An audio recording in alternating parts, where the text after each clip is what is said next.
भूत आणि भविष्य, मागं काय घडलं होतं आणि पुढं काय घडणार आहे या भीतीतून मुक्त झाला होता की नव्हता? Yes or not? स्वतःला की रोग आहे, स्वतःला की ताण आहे, स्वतःला की टेन्शन आहे हे विसरून गेला होता की नव्हता? बरोबर आहे. मग मागच्या 24 मिनिटात भजन म्हणताना जर तुम्ही स्वतःला विसरून गेले, जर तुम्ही भूत भविष्यातून मुक्त झाले,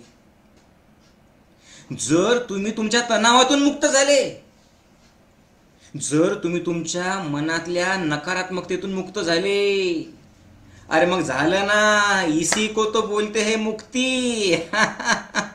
मिल गया ना मोक्ष, अब क्या सत्संग लेने का.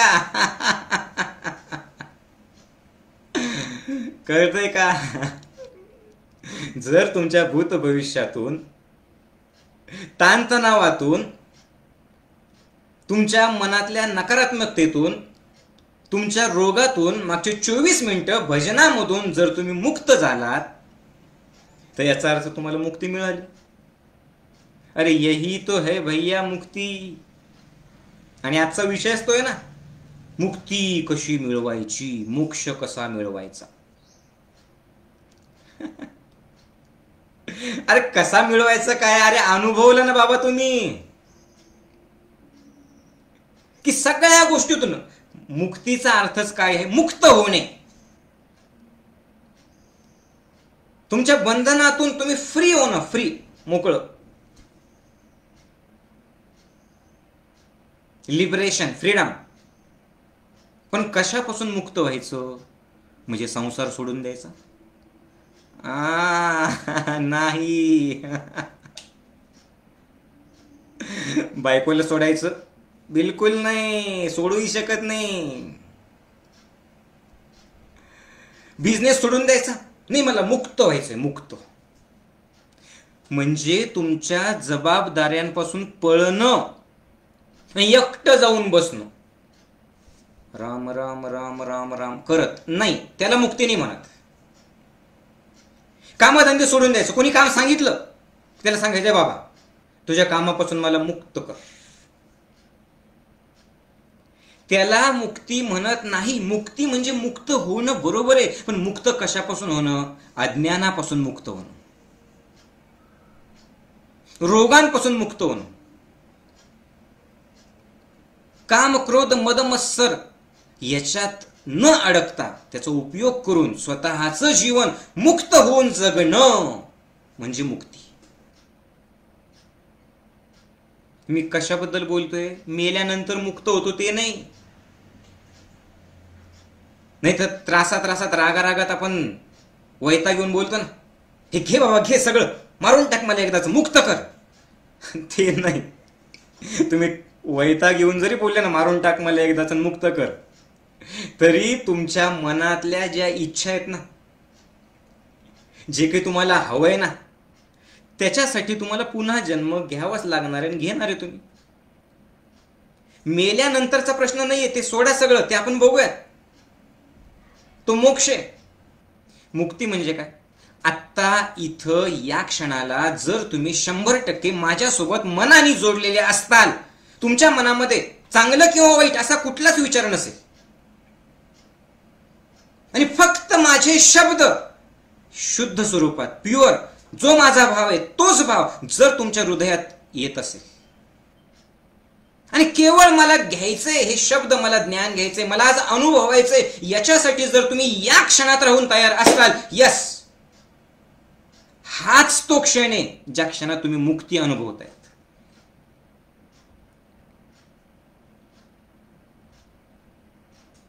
आणि हे ऐकताना सुद्धा जर तुमच्या डोक्यात असेल, स्वयंपाक करायचा आहे, किती वेळ घेतील माऊलीजी, चला बाकीचे दुसरे कामं करूयात, उद्या काय करायचंय, मग काही करता करता ऐकू, नाही. कामात काम करून ऐकण्याचा हा सत्संग नाहीये. या सत्संगासाठी, हा जीवनाला बदलणारा सत्संग आहे. याच्यासाठी थांबा, एका ठिकाणी थांबा, थांबा जरा. तुम्हाला थांबणं गरजेचं आहे. तुम्हाला या क्षणात येणं गरजेचं आहे. हा सत्संग ऐकताना या क्षणात या ठेवा तो मोबाईल समोर आणि आनंदाने सोबत राहा.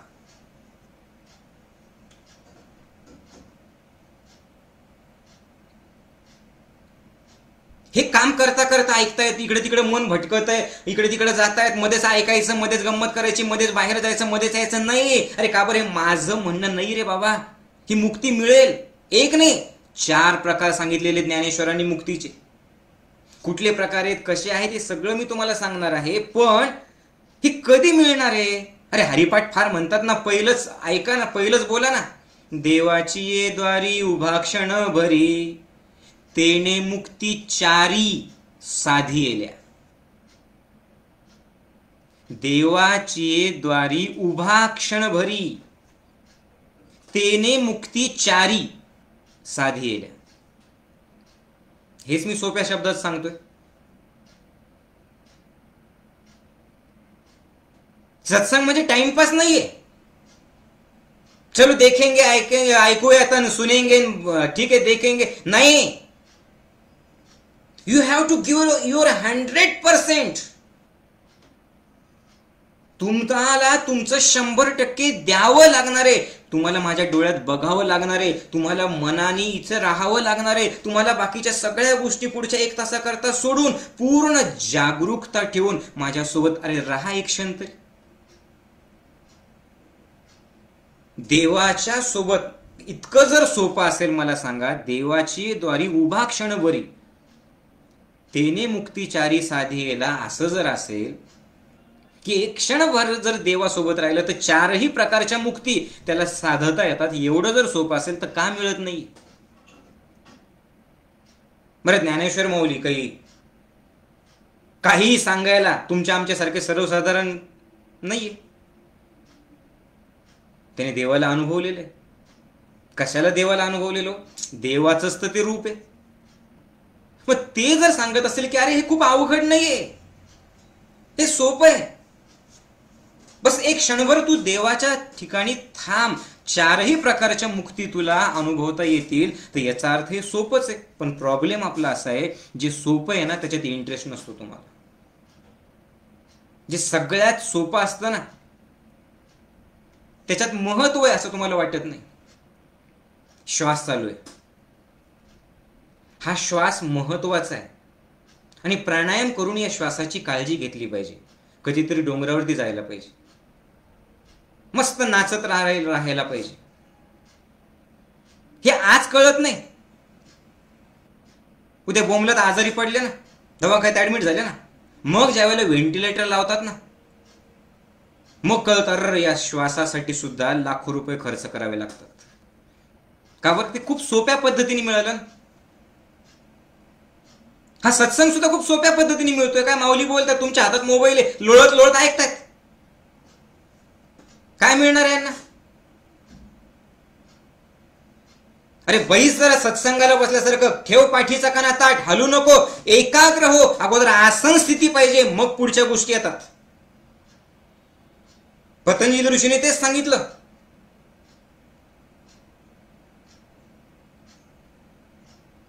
जेवत जेवत इकडे तिकडे बघत लोळत आणि मग ऐकतायत. काय मिळणार? फक्त शब्द मिळतील, फक्त शब्द.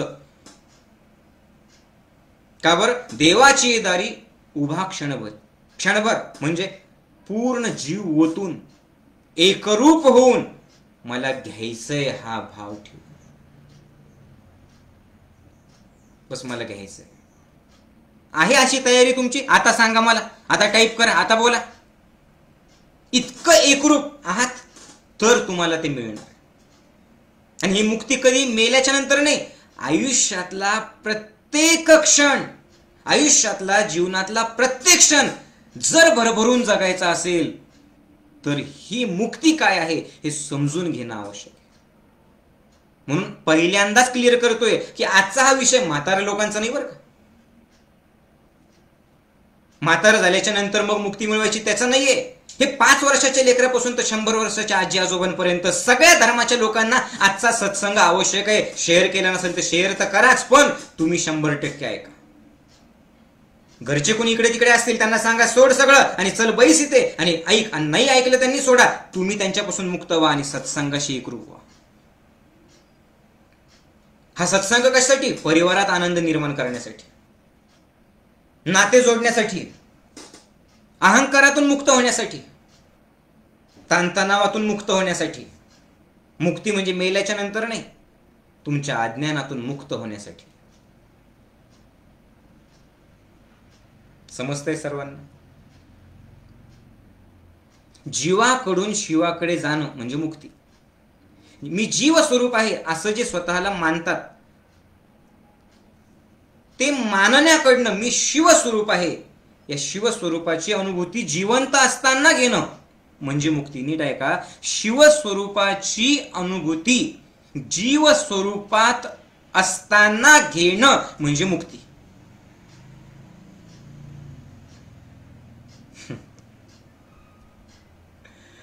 पुन्हा एकदा सांगतोय मी, वाटल्यास तोंडाने बोला.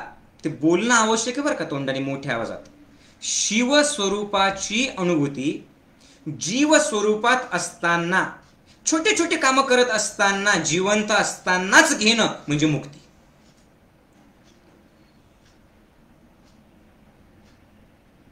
समजतंय?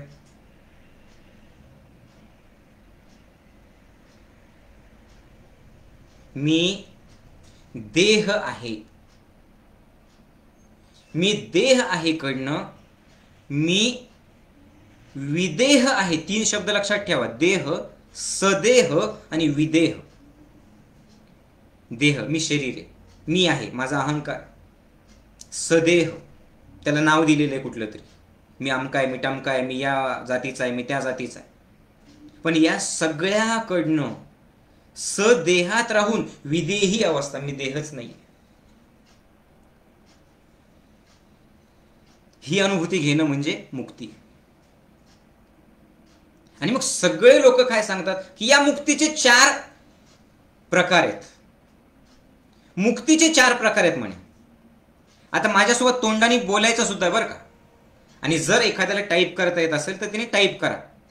4 प्रकार कुठले कुठले आहेत मुक्तीचे? पहिला प्रकार आहे सलोकता. सलोकता एकच शब्द येतो, सलोकता. दुसरा प्रकार आहे समीपता. कुठला? समीपता. तिसरा आहे सरूपता. सरूपता. आणि चौथा आहे सायुज्यता. सायुज्यता. कुठले कुठले 4 प्रकार? सलोकता, समीपता, सरूपता आणि सायुज्यता. पण आता नीट ऐका, हे 4 प्रकार आहेत असे सगळे लोक म्हणतात. माझं म्हणणं वेगळं आहे. यांनी काय सांगितलं, त्यांनी काय सांगितलं, ते लोक काय म्हणतात, कोणत्या ग्रंथात काय सांगितलं, मी नाही सांगणार. मी जे अनुभवलं ते मी तुम्हाला सांगणार. सलोकता, समीपता, सरूपता आणि सायुज्यता हे मुक्तीचे 4 प्रकार नाही आहेत, 4 मार्ग आहेत. याच्यात खूप मोठा फरक आहे बरं का.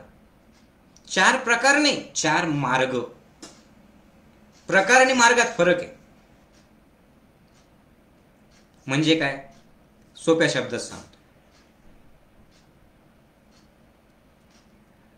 औरंगाबाद, पुणे, नाशिक आणि मुंबई हे 4 शहर आहेत, म्हणजे 4 प्रकार. आणि मला जायचं आहे, आम्ही सगळेजण आहोत. मग वेगवेगळ्या साधनांनी जाईल. कोणी गाडी घेऊन, कोणी बसने जाईल, कोणी सायकल चालवत जाईल, कोणी पायी जाईल. काही लोक मुंबईला गेले, काही नाशिकला, काही औरंगाबादला, काही पुण्याला. आता 4 शहर आहेत म्हणून 4 ठिकाणी वेगवेगळ्या ठिकाणी लोक जाऊ शकतात. हे 4 प्रकार आहेत असं ज्या वेळेला म्हणतो, याचा अर्थ असा होतो की 4 ठिकाणी जायचं आहे. म्हणून मला वाटतं की ते चुकीचं आहे. मी काय सांगितलं? 4 प्रकार नाही आहेत, 4 मार्ग आहेत. 4 मार्ग आहेत. आणि त्या मार्गाचा उद्देश काय आहे? कुठे जाणं? मुक्तीकडे जाणं, मोक्षाकडे जाणं. म्हणजे औरंगाबाद, मुंबई, पुणे, नाशिक असे 4 शहर नाहीये. शहर एकच, शहर एकच आहे. लाखो लोक आहेत, पण या लाखो लोकांना एकाच शहरात जायचंय. कुठे? मुक्तिधाम. मेल्यानंतर का? नाही. मग जिवंतपणीच प्रत्येक क्षणात आनंद घ्यायचा आहे की नाही घ्यायचा? अरे बोला काहीतरी. घ्यायचा आहे. मग प्रत्येकाचा उद्देश जर जिवंतपणी प्रत्येक क्षणात आनंद घ्यायचा आहे, हसत काम करायचंय, आनंदात राहायचंय, एन्जॉय करायचंय, तो उद्देश सगळ्यांचा एकच आहे. साध्य सगळ्यांचं एकच आहे. साधनं वेगवेगळे आहेत. समजतंय का? प्रकार एकच आहे. कुठं? मुक्तिधाम, मोक्षधाम, आनंदधाम. कधी? प्रत्येक क्षणात. फक्त प्रकार जरी एकच असेल तरी मार्ग वेगवेगळे आहेत. म्हणजे कोणी औरंगाबादहून पुण्याला जाईल, कोणी मुंबईहून पुण्याला जाईल, कोणी नाशिकहून पुण्याला जाईल, किंवा एखादा अजून कुठल्या तरी दुसऱ्या शहरातून पुण्याला येईल. आता कळालं? All clear? समजतंय का? जायचं सगळ्यांना एका ठिकाणी. सायुज्यता, समीपता, सलोकता आणि स्वरूपता हे प्रकार नाही आहेत, हे रस्ते आहेत. मुक्तीकडे जाणारे 4 मार्ग आहेत. मी खूप सोप्या शब्दात सांगतोय, तुम्ही फक्त इंटरेस्ट घेऊन ऐका. आता सगळ्यात पहिल्यांदा, आणि मी पुन्हा एकदा क्लिअर करतो, ज्यांनी ज्यांनी ज्ञानयोगाचं शिबिर केलेलं आहे ना, त्या प्रत्येकाला हे 4ही मार्ग मी तुम्हाला दिलेले नाही, अनुभवलेले आहेत. आणि ज्ञानयोगाचा साधक, माऊलीशी जोडलेला साधक हे अनुभवत आहे. फक्त तुम्हाला दाखवून द्यावं लागतं, बाबा हे असं आहे बरं. कारण योगाची न भाषा वापरता योग शिकलेलो आहेत आपण, वेदाची भाषा न वापरता वेद शिकलेलो आहे, मुक्तीची भाषा न वापरता मुक्त झालेलो आहे. पण तरी सुद्धा दाखवून देणं सुरू आहे फक्त आज. म्हणजे तुम्ही सुंदर आहेत, तुम्हाला माहिती, पण जर एखाद्याने तुम्हाला म्हटलं हे तू खूपच सुंदर आहे रे, आता खूपच सुंदर आहे असं म्हटल्याच्या नंतर छान वाटतं की नाही? अरे खरंच लोकांनाही कळालं. तसं आहे. ऑलरेडी हे सगळं ज्ञानयोगातून तुम्हाला भेटलेले. आपण सुरुवात करूयात. आणि लक्षात घ्या, सगळ्यात महत्वाचं म्हणजे एक एक ज्या वेळेला मी तुम्हाला मार्ग सांगणार आहे, त्यावेळेला ज्ञानयोगातून जर त्या मार्गाचा तुम्हाला अनुभव आलेला असेल तर तुम्ही मला टाईप करून सांगत, हो माऊली हे तर आम्ही अनुभवलेलं आहे. म्हणजे मला हेच सांगायचं आहे की अध्यात्म जे आहे ना, हे असं फार मोठं नाही काहीतरी वेगळं की म्हातारं झाल्याच्या नंतर करायचं, संसार सोडायचा आणि मग झालं आणि मग 24 तास राम राम राम राम राम राम करत बसायचं. नाही असं काही. अध्यात्म म्हणजे काय? अध्यात्माचा अर्थ आहे प्रत्येक क्षण आनंदात जगणं, लहान बाळासारखं जगणं, एन्जॉय करत जगणं, मस्त एन्जॉय करणं. म्हणजे तुम्ही राम राम राम राम करताय तरी सुद्धा तुम्हाला पदाचा अहंकार आहे, तुम्हाला पद हवंय, तुम्हाला तुमची गादी हवी आहे आणि ती गादी सोडायची नाहीये. त्या गादीवर बसून बसून गादीला बाबालाही मुंग्या लागल्या तरी बाबा सोडायला तयार नाही. मग हा अहंकार, ही तुमची ती आसक्ती जर असेल तर कसली मुक्ती, कसला अध्यात्म? अध्यात्माचा अर्थ काय? फुल एन्जॉय, प्रत्यक्ष. समजतंय का? मुक्ती त्याच्यासाठीच. मग पहिला मार्ग आहे मुक्तीचा, सलोकता. सलोकता म्हणजे काय? सलोकताचा अर्थ आहे परमेश्वर लोकात पोहोचणं. सलोकतेचा अर्थ आहे वेगवेगळे जे लोक आहेत, परमेश्वर लोकात पोहोचणं म्हणजे सलोकता. हे तुम्ही अनुभवलेलं नाही? आठवा चैतन्यवनातले 4ही दिवस. काय आहे चैतन्यवन? आपलं शिबिर. प्राणायामाचं शिबिर आहे, ध्यानाचं शिबिर आहे, योगाचं शिबिर आहे, कुठल्या धर्माचं शिबिर आहे आपलं? बिलकुल नाही. ज्ञानयोगातलं आपलं जे ज्ञानयोगाचं चैतन्यवनातलं शिबिर आहे. काय आहे शिबिर? माणूस म्हणून यायचं आणि परमात्मा म्हणून जायचं. माणसातला परमात्मा पाहायला लावण्याची फॅक्टरी म्हणजे आपलं चैतन्यवन. हे अनुभवलेलं आहे की नाही तुम्ही? सलोकता, परमेश्वर लोकात पोहोचणं. माझ्यातही तोच आहे आणि त्याच्यातही तोच आहे, जिकडे तिकडे तोच आहे.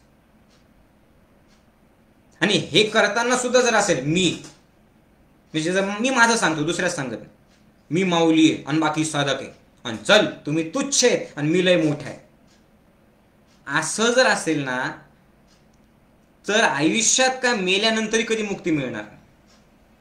सलोकता म्हणजे काय? कसला माऊलीन कसले साधक रे? काही नाही असं, सगळं एकच आहे. माऊलीलाही भूक लागते ना, माऊलीला हसणं रडणं आहे ना सगळं. अरे कसलं मोठ्यान कसलं छोटं, तो एक भाव असतो, फक्त आदर असतो, प्रेम असतं. काहीतरी शिकायचं असेल तर आपल्याला तसं नतमस्तक व्हावं लागतं. बाकी तुम्ही आणि मी एकच आहे. पण ज्याला कोणाला असं वाटतं की मी लय मोठा आहे, बिलकुल नाही. तो अनुभवच शकत नाही, तो गप्पा मारेल सलोकतेच्या. पण ज्या वेळेला मला असं वाटेल की तो आणि मी एकच आहे, आम्ही सगळेजण एकच आहोत, सलोक तोही तोच आहे, तोही तोच आहे, सगळेजण तेच. हे सगळे मार्ग आहे. कुणी बुद्ध आहे का कुणी मुस्लिम आहे, कुणी ब्राह्मण आहे की कुणी मराठा आहे, कुणी सोनार आहे का कुणी महार आहे, कुणी येशूला मानतं की कुणी कृष्णाला मानतं. वैयक्तिक माझं सांगतोय, तुम्ही मी म्हणतो त्याला हो हो करा असं बिलकुल माझं म्हणणं नाहीये. मी जे मला अनुभवतो ते मी सांगतो, की मला अनुभवता येतं की तुम्ही वेगवेगळं माना, मी वेगवेगळं मानणार नाही. मला माहिती आहे हे सगळं एकच आहे, हे सगळे वेगवेगळे मार्ग आहेत, पोहोचायचे एकाच ठिकाणी. पण ज्यावेळेला असं एखादा म्हणतो की माझा मार्ग श्रेष्ठ आहे, बस फिनिश. मग त्या मार्गाला वाचवण्यासाठी, मार्गाला दाखवण्यासाठी तिथून आपली लढाई सुरू होते. त्या लढाईत एवढं गुंतून जातो आपण की मुक्ती भूल गई. मुक्ती म्हणजे काय? अरे कोणतीही जात असू दे रे, कोणताही रंग असू दे, कुठलीही गोष्ट असू दे, सोड रे बाबा, तो छोड दो सब. सलोकता हे सगळ्यांमध्ये परमात्माच आहे. एखादा गौतम बुद्धांना मानतो तर मी देखील तिथे नतमस्तक होतो. का बरं? कारण गौतम बुद्धच माझा परमात्मा आहे असं मला वाटतं. पण ज्यावेळेस मी महावीरांकडे जातो मी तिथेही वागतो. का बरं? कारण तेच गौतम बुद्ध मला महावीरात सुद्धा दिसतात, आणि तेच महावीर मला गौतम बुद्धांमध्ये सुद्धा दिसतात. ज्या वेळेला मी कृष्णाकडे जातो मी तिथेही वागतो. का बरं? सलोकता. अरे सगळ्या लोकात तोच आहे. देव देव देव देव. काय हो देव हे तुम्ही? म्हणून मी काय सांगितलं, मुक्तीचा अर्थ काय?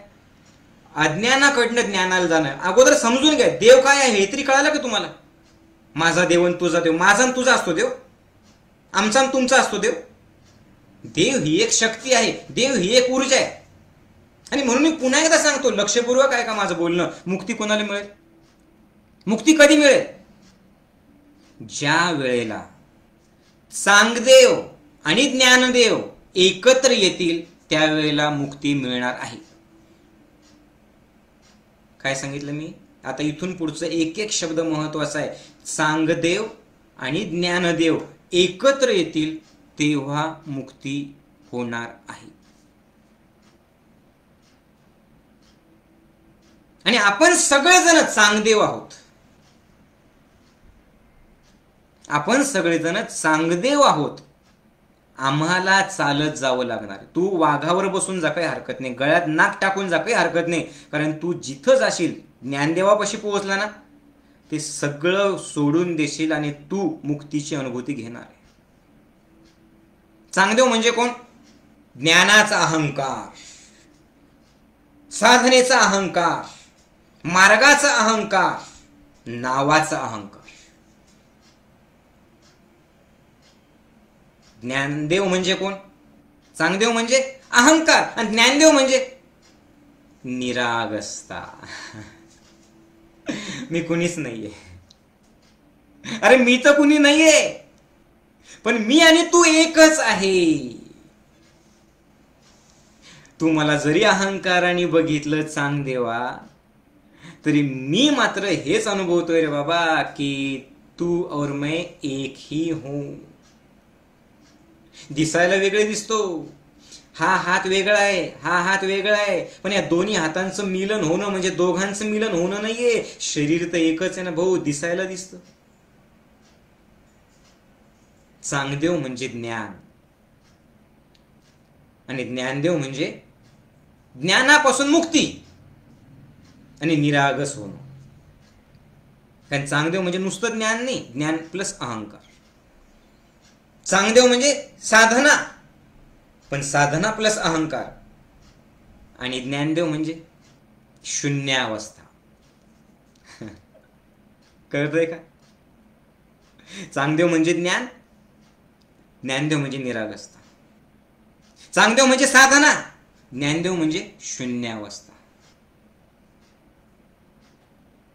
चांगदेव म्हणजे अहंकार, आणि ज्ञानदेव म्हणजे निर्विकार. निर्विकार.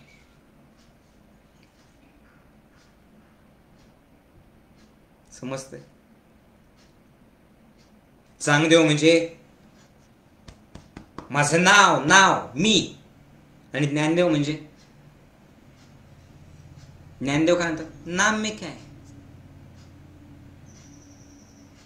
समजतंय का? नामाच्या पलीकडे, आकाराच्या पलीकडे, तुमच्या असण्या नसण्याच्या पलीकडे जिथे पोहोचतात ते ज्ञानदेव. म्हणून चांगदेव आणि ज्ञानदेवाचं मिलन, आणि तेच तर झालं ना. म्हणजे ज्या वेळेला माऊलींची कीर्ती सगळीकडे पोहोचली, चांगदेवाला कळालं, चांगदेवाला भेटावंसं वाटलं, पण भेटणार कसं काय? का बरं? 1400 वर्ष जगलेला चांगदेव. 1400 वर्ष म्हणजे तेवढी साधना प्रचंड. पण ज्ञानदेवाला भेटायला जायचं, मी कसं काय भेटायला जाऊ? मग काय केलं तुम्हाला सगळ्यांना माहिती, पत्र पाठवलं. पण पत्रात लिहिणार तरी काय? पत्र लिहायला घेतलं चांगदेवानी, ज्ञान होतं बरं का. चांगदेव म्हणजे खूप मोठी साधना आहे. चांगदेव सहजासहजी होता येत नाही.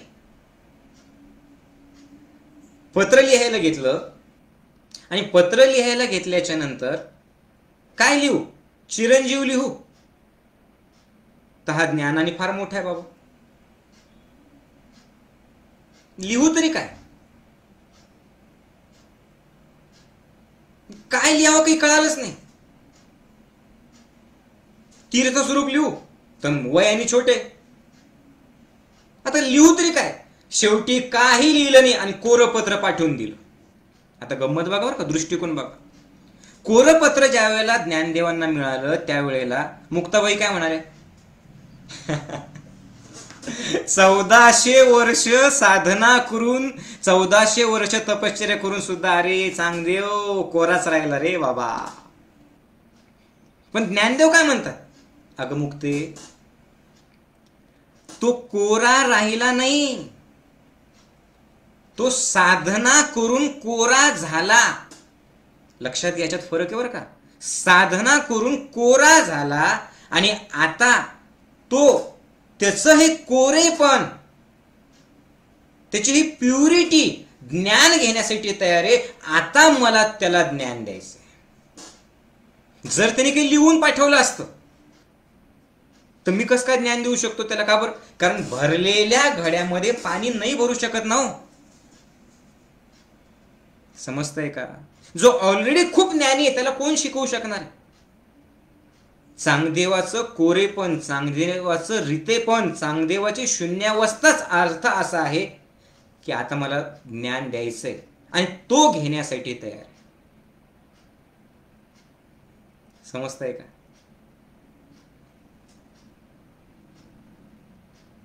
रीत झाल्याशिवाय ज्ञान नाही घेऊ शकत. हे माझं बोलणं ऐकताना सुद्धा आम्ही या शिबिराचे साधक आहे, आम्ही त्या शिबिराचे साधक आहे, आम्ही सगळं ऐकलेलं आहे आणि आम्हाला सगळं माहिती आहे. अरे काहीच नाही माहिती. मग तुला लोक असे असतात की आमचं शिबिर, आमचं ज्ञान, आमचं ज्ञान. चांगदेव बनून बसलेले आहेत मोठे मोठे लोक सुद्धा. काल मी एक ध्यान टाकलं बघा, एकाग्रता ध्यान. आता ते एकाग्रता ध्यान मला अनुभव आला, सगळ्यांना अनुभव आला, मला सगळ्यांचे मेसेज आले की माऊली खूप छान वाटलं, खूप छान वाटलं. आणि त्याने जर मला अहंकार वाटला आणि मी त्याला कॉपीराईट केली, यस एकाग्रता ध्यान कुणी काढलं? मी काढलं. माझं आहे ते, मला दिलं देवानी, माझं आहे ते, माझं. कॉपीराईट केव्हा येतं माहितीये का? अहंकार असेल तर. कसलं माझं, कसलं काय? मी कोणाचं आहे मग आणि तुम्ही कोणाचे? पागलपणा निवड. अरे माझं नाहीये, हा माझ्या थ्रू आलेला असेल पण ते सगळ्यांचं आहे. तुम्हाला अनुभव आला ना, तुम्ही पण द्या सर्वांना. अगोदर अनुभव घ्या, पण तो अनुभव घेण्यासाठी सुद्धा कोरं पाहिजे. मी जे सांगतोय ते समजतंय का तुम्हाला सर्वांना? कोरं व्हा.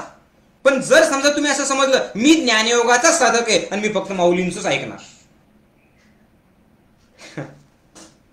अरे जो ज्ञान देतोय तो प्रत्येक माऊली आहे आणि प्रत्येकात जर माऊली दिसली नाही, सगळीकडे चराचरामध्ये तुम्ही झोकू शकले नाही, वाकू शकले नाही, तर मी काय शिकवलं तुम्हाला? कसलं ज्ञानयोगाचे साधक? सगळीकडे जा, सगळ्यांकडनं शिका, पण तिथं शिकत असताना मी तो आहे आणि मी याचा साधक आहे आणि मी या संस्थेचा आहे आणि मी त्या संस्थेचा आहे आणि मी या जातीचा आहे आणि मी त्या जातीचा आलं नाही शिकू शकतो. मग काय होईल? मग ज्ञान खूप येईल पण तुमचा चांगदेवच राहील. हे ऐकताना तरी मला जे सांगायचं ते समजून घेतात का तुम्ही? कारण अहंकार असेल ना तर मिरच्या जमतील तुम्हाला. टोचतं ना सत्य. मी काहीच नाही, सगळं एकच आहे, सगळेजण एक आहे असं म्हणून ऐका. चांगदेव व्हा. चांगदेव म्हणजे भरपूर ज्ञान पण घेण्यासाठी तयार. समजतंय का? तुम्ही जिथं पाहिजे, ज्या ज्या सध्याला जेवढे महापुरुष आहेत, ज्ञान देणारे लोक आहेत, सगळीकडे जाओ. आणि खरी गंमत अशी आहे की तुम्ही कुठे जरी गेलात तर तुम्हाला तिथं माऊलीच दिसते. आणि तुम्ही जर एखाद्याला मानत असताल, एखाद्या गुरूंना मानत असताल, लक्षपूर्वक आहे का? तुम्ही जर एखाद्या गुरुला मानत असताल तर त्यांनाच माना, पण त्यांना मानून तुम्ही जर आचरण केलं, कोरे झाले आणि माऊलींचं बोलणं ऐकलं तर माऊली सुद्धा तुम्हाला तुमचेच गुरु दिसतील. कळतंय का? तुम्हाला ना जात बदलायची आहे, ना धर्म बदलायचा आहे, ना देव बदलायचा आहे, ना गुरु बदलायचा आहे. ज्याला मानतात त्यालाच माना. पण खरी एकरूपता केव्हा येते माहितीये का? ज्यावेळेस तुम्ही कोरं होता आणि कोरं होऊन जर माऊलीचं बोलणं ऐकलं तर ते तुम्हाला कळेल, समजेल, अनुभवता येईल. आणि अनुभवल्यावर कळेल अरे हे माऊली नाहीच आहे, हे तर आमचेच गुरु आहे. मग आता तुम्ही घेण्यासाठी तयार आहे. Yes, now you are ready. मग तुमचं चांगदेव झालं, मग तुम्ही कोरे झाले. समजतंय? बोला काहीतरी. जात बदलायची तुम्हाला, धर्म बदलायचा आहे, गुरु बदलायचा आहे? नाही. हा सत्संग काय आहे? जिकडं तिकडं ज्याला मानताना तोच दिसला पाहिजे. आणि मग ज्यावेळेला कोरं पत्र भेटलं, निवृत्तीनाथांनी सांगितलं, ज्ञानेश्वर माऊलींच्या गुरुंनी सांगितलं, दे आता तुझ्याकडेचा जो अनुभव आहे ना तो त्यांना दे. म्हणून तुम्ही, मी पुन्हा एकदा सांगतो, जर समजा तुमच्यापैकी कोणी ज्ञानेश्वरी वाचलेली नसेल, गीता वाचलेली नसेल, तुम्ही खूप यंग आहेत, तरुण आहेत आणि तुम्ही इंटरेस्टच नाही तुम्हाला, कोण एवढं सगळं वाचत बसणार? मी काय सांगतोय, नका वाचू. पण माझ्या विनंतीसाठी तुमच्यापैकी प्रत्येकाने, नसेल तर आपण त्याच्यावर सत्संग घेऊयात, सोप्या पद्धतीने मी सांगेन की तुमच्यापैकी प्रत्येकाने ज्ञानदेवांनी चांगदेवांना जो उपदेश केला, किती ओळीमध्ये उपदेश केला? फक्त 64 ओळीमध्ये, 65 ओळीमध्ये उपदेश केला. 65 ओळी. आणि त्या 65 ओळींना ग्रंथ म्हणतात. चांगदेव 65. तुम्ही काहीच नाही वाचले, ज्ञानदेव 65. तुम्ही काहीच नाही केलं आणि नुसती चांगदेव 65 जरी वाचली, 65 ओळ्या वाचल्या, तर सगळं अध्यात्म त्याच्यात कुठून कुठून भरलेलं आहे. मुक्ती काय आहे त्याच्यातच सांगितलेलं आहे. चांगदेव 65. फक्त 65 ओव्या तेवढ्या वाचा फक्त. आणि त्यातल्या सोडा, बाकीचे सोडा. म्हणजे त्यातल्या 36 ओव्या जे आहेत, मी जे सांगितलं, देवाची द्वारी उभा क्षण भरी तेने मुक्ती चारी साधी गेला, हे जे मी तुम्हाला सांगितलं, तर देवाची द्वारी उभा क्षण भरी, तो उभा क्षणभर उभा राहा, पण कुणा समोर उभा राहा? देव. मग देव काय आहे हेच तर कळालं पाहिजे ना. त्या दगडाच्या मूर्तीला जर देव म्हटलं तर मूर्ती समोर नतमस्तक होताल, बाहेर येऊन दारू ढोसतात, सिगरेट फुकताल, गुटखा खाताल, घरच्यांना मारतात. मग देव कुठे कळालं तुम्हाला? देव देव देव असा हा निर्गुण निराकार आहे तो. मग पहिल्या 36 ओव्यांमध्ये ज्ञानदेवांनी काय सांगितलं की परमात्मा स्वरूप काय आहे, आणि नंतरच्या ओव्यांमध्ये काय सांगितलं की परमात्मा आणि जीवात्मा एक कसा आहे, आणि त्यालाच मुक्ती म्हणतात. तर मुक्तीचा अर्थ काय? जीवात्मा परमात्मा एक होणं म्हणजे मुक्ती. खूप सोप्या शब्दात सांगतोय, लक्षपूर्वक ऐका. तुमचं माझं आता ऐकता ऐकता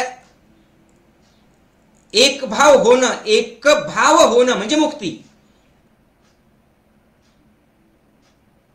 सगळ्या अध्यात्माचा रस, ज्यूस काय? चांगदेव 65. आणि बाकीचं काही करण्याची गरज नाही. पहिल्या 4 ओळींमध्ये सगळं काही सांगून टाकलं माऊलींनी. समजतंय का? ते सलोकता ते सध्याला बाजूला ठेवा. पहिल्यांदा देव काय ते समजून घ्या. समजतंय? पहिल्या 4 अगदी पहिली ओवी चांगदेव 65 मधली काय? स्वस्ती श्री वटेषु जो लपोनी जगत भासू दावी मग ग्रासू प्रगटला करी.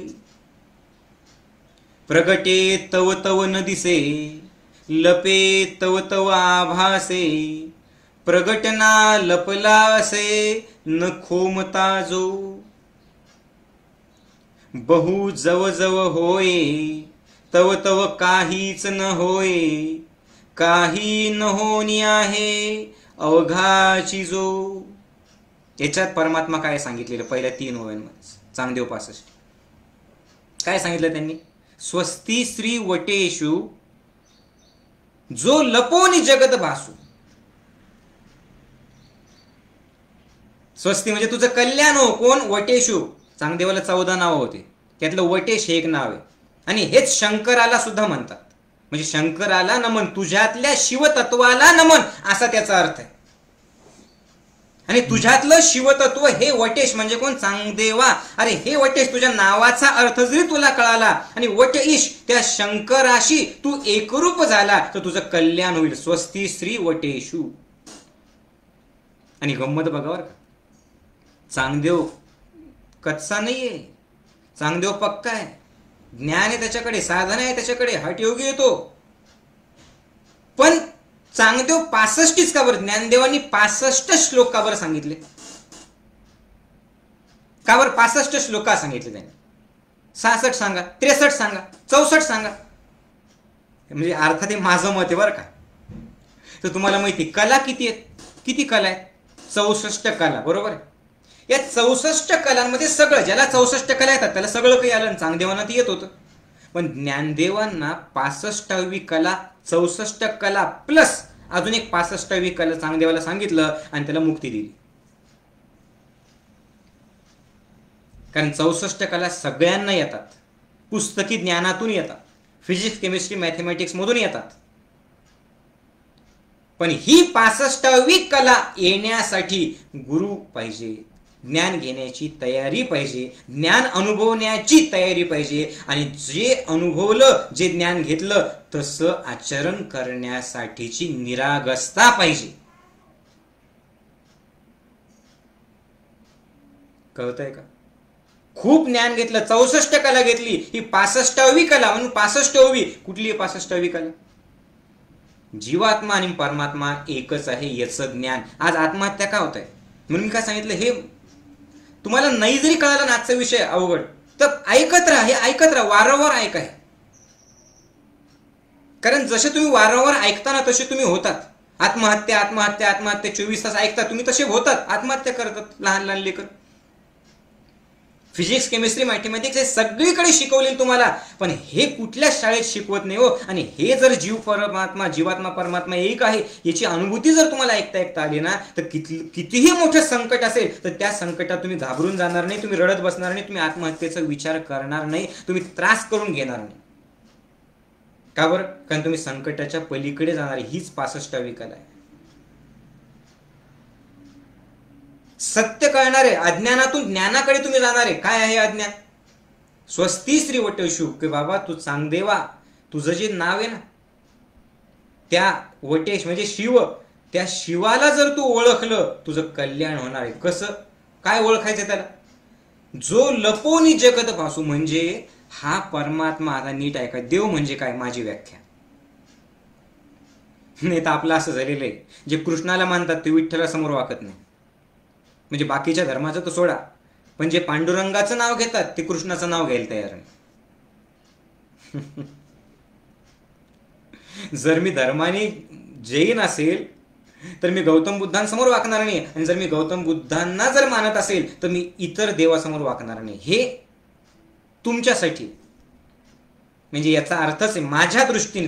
तुम्हाला असेल तुम्ही माझं ऐकाच आणि मीच बरोबर आहे असंही म्हणत नाही. जे मला कळालं, जे मी अनुभवलं ते मी तुम्हाला सांगतोय. माझ्या दृष्टीने परमात्मा असं कुठल्या मूर्तीत धर्मात अडकलेलाच नाहीये. देव देव देव काय आहे? देव म्हणजे तुम्हाला मला या संपूर्ण विश्वाला चालवणारी एक शक्ती. बस, फिनिश.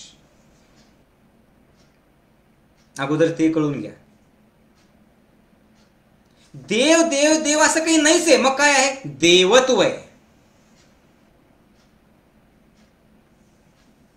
कळतंय?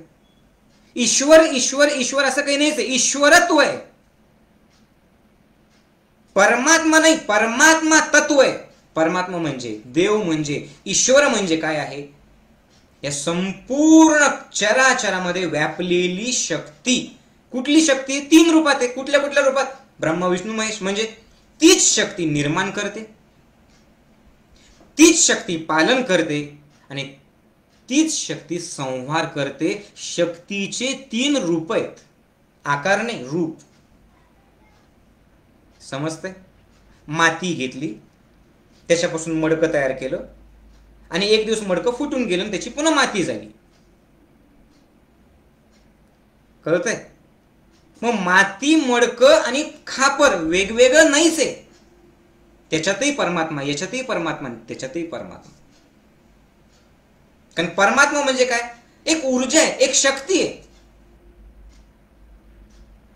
कळतंय का तुम्हाला? परमात्मा म्हणजे एक ताकद आहे. कुठली ताकद? कुठली शक्ती? हा, त्या परमात्माला कुणी बुद्ध म्हणेल, म्हणा, काही हरकत नाही. कुणी कृष्ण म्हणेल, म्हणा, काही हरकत नाही. कुणी अल्ला म्हणेल, म्हणा, काही हरकत नाही. पण तोच सगळ्यांमध्ये दिसतोय का? नाही तर हा आपल्या देवाला मानत नाही, मारा त्याला. मग नाही कळालं. तर ज्ञानेश्वर माऊली तेच सांगतायत की हा जो परमात्मा आहे ना, हा जो देव आहे ना, देव म्हणजे कोण? देव म्हणजे कोण? मूर्ती नाही, निर्गुण निराकार असलेली शक्ती. एवढं कळालं का तुम्हाला?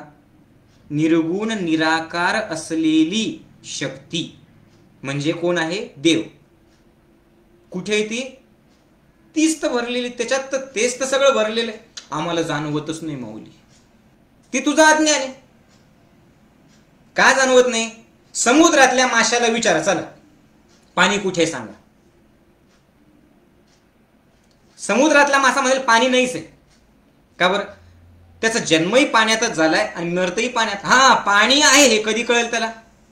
पाण्यातून बाहेर काढल्याच्या नंतर. म्हणून तुम्हाला का कळत नाही? जसं पाण्याच्या सागरात राहतो मासा, तसं या ऊर्जेच्या सागरात राहतो हा देव मासा. कळतंय का? जिकडे तिकडे तेच आहे. पण का कळत नाही? कारण ऊर्जाच जन्मापासून मरेपर्यंत. हा, ज्यावेळेला हा देह सोडतो मग कळतं. ज्यावेळेला संकट येतं मग कळतं माझं नाही काही. मग देवा राम राम राम राम राम राम राम. मग त्या रामाचं नाव घ्यायचं. कळालं का? नावाच्या पलीकडे जा, तुमच्या जात धर्माच्या पलीकडे जा. तुम्ही आणि आम्ही एकच आहोत सगळे. लक्षात येतंय का? आणि म्हणूनच पसायदानाची सुरुवात कुठे आहे? आता विश्वात्मके देवे. विश्वात्मक देव तुम्ही ज्या रूपात बघायचा तो बघा, पण सगळं एकच आहे हे माऊलींनी जाणलेलं आहे. आणि मग ज्ञानेश्वर माऊली काय सांगतायत? स्वस्ती श्री वटेशु जो लपोनी जगत भासू. आता आहे का? खूप भारी, लय भारी.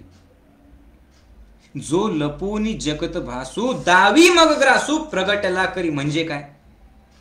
परमात्मा लपला की जग आहे असं भासतं. कळतंय का? परमात्मा लपला, अरे चांगदेवा, अरे सोन्या मोन्या, अरे दगडधोंड्या.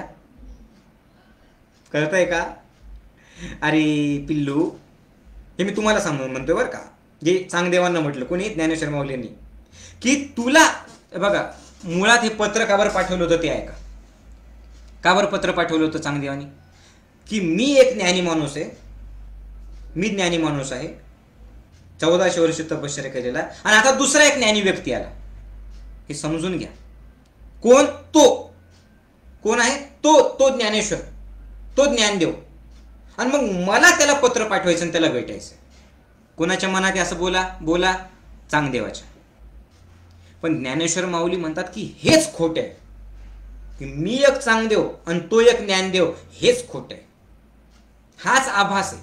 आणि म्हणून तू जे 1400 वर्ष ज्ञान घेतलं ना, तेच ज्ञानच खोट आहे तुझं. त्या ज्ञान नाहीच आहे, तो अहंकार आहे. का बरं? कारण तुला जो हा चांगदेव आणि तो ज्ञानदेव वाटतो ना, तिथंच सगळं संपलं तुझं नॉलेज. तो अहंकार. का बरं? तो चांगदेव आणि हा ज्ञानदेव असं नाहीये. मला तरी असं वाटतं की हा चांगदेव आणि हा ज्ञानदेव एकच आहे. मी तुला शरण येतोय. का बरं? कारण माझ्यातही तोच आहे, तुझ्यातही तोच आहे. पण तुला असं वाटतंय, लक्षपूर्वक काय कर, तुला असं वाटतंय की हा चांगदेव आणि हा ज्ञानदेव. कशामुळे वाटतंय? जो लपोनी जगत भासू, ज्या वेळेला परमात्मा लपतो त्यावेळेला जग आहे असा आभास होतो.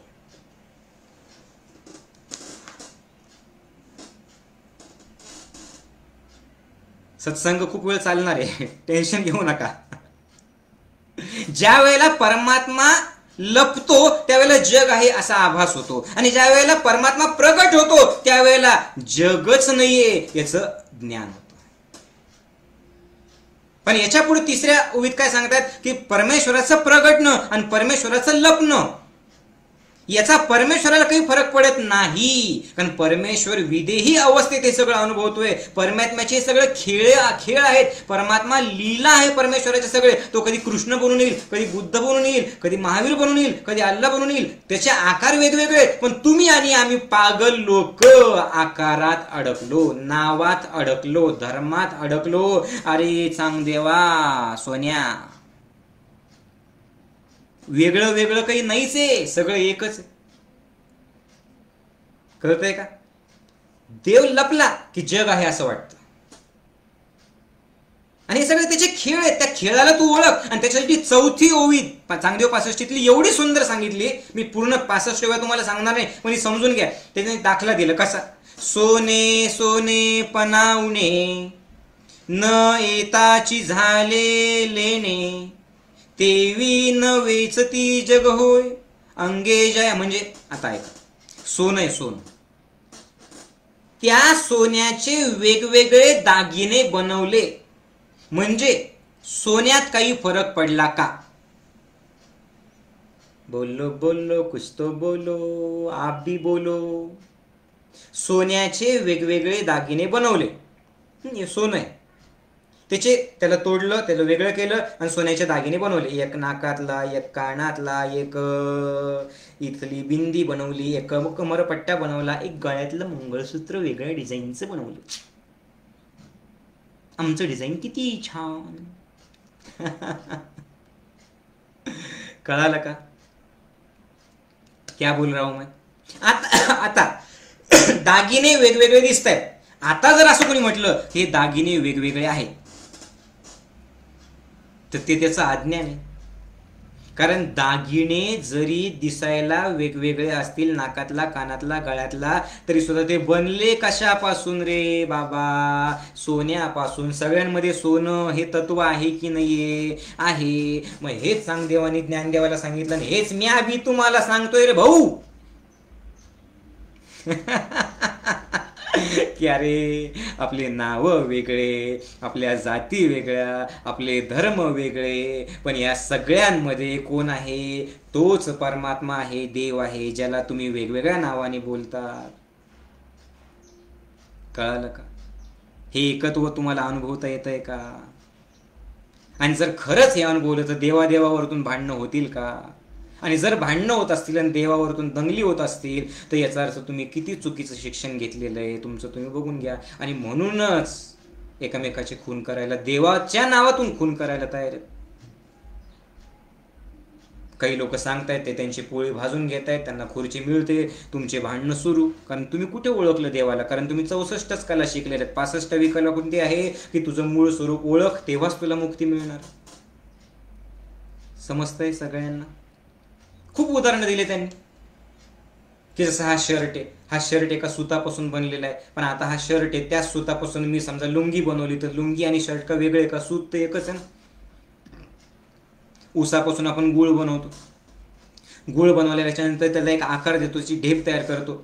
आता मला सांगा, ती ढेप त्याचे तुकडे केले तर हा तुकडा आणि हा ढेप वेगळं वेगळं आहे का? ढेपेतली गोडी आणि या तुकड्यातली गोळी वेगवेगळी आहे का? गोडी महत्वाची, आपण ढेपेतून तुकड्यात अडकलेलो आहे. तुकड्या मर तुकड्या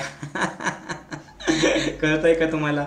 म्हणजे ज्ञानदेवांना हे सांगायचं होतं की चांगदेवा, आपण एकच आहे रे बाबा, नको मला वेगळं समजू रे.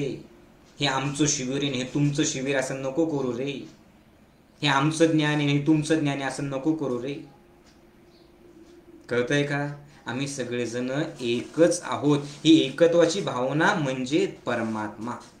पण का नाही जाणवत आपण आपल्याला ते? कारण आपण सगळेजण आभासात अडकलेलो आहोत. आणि या आभासातून सत्याकडे नेणं हेच तर माझं काम आहे. कळालं का? एक ज्ञानी व्यक्ती पौर्णिमेच्या रात्री, एक ज्ञानी व्यक्ती पौर्णिमेच्या रात्री सरोवर, तलाव, त्या तलावाच्या सरोवराच्या पाण्यावर पौर्णिमेच्या चंद्राचं जे प्रतिबिंब पडलेलं होतं, त्या प्रतिबिंबाकडे एकटक बघत होते. एकटक. आणि बघता बघता बघता त्या प्रतिबिंबात ती ज्ञानी व्यक्ती हरवून गेली. आणि त्याला असं वाटलं की हाच चंद्र आहे. तितक्यात झाडाचं एक वाळलेलं पान त्या पाण्यामध्ये पडलं. ते पाणी थरथरलं, हललं. तेवढ्यात ते चंद्रबिंब सुद्धा हललं, ते प्रतिबिंब हललं. आणि ही ज्ञानी व्यक्ती खळखळून हसली. त्या ज्ञानी व्यक्तीने हात जोडले आणि चंद्रबिंबाकडे पाहिलं आणि कळालं की अरे, काही क्षण मी त्या पाण्यातल्या प्रतिबिंबालाच खरा चंद्र समजलो होतो. हे जग म्हणजे बिंब आणि प्रतिबिंबाचा खेळ आहे.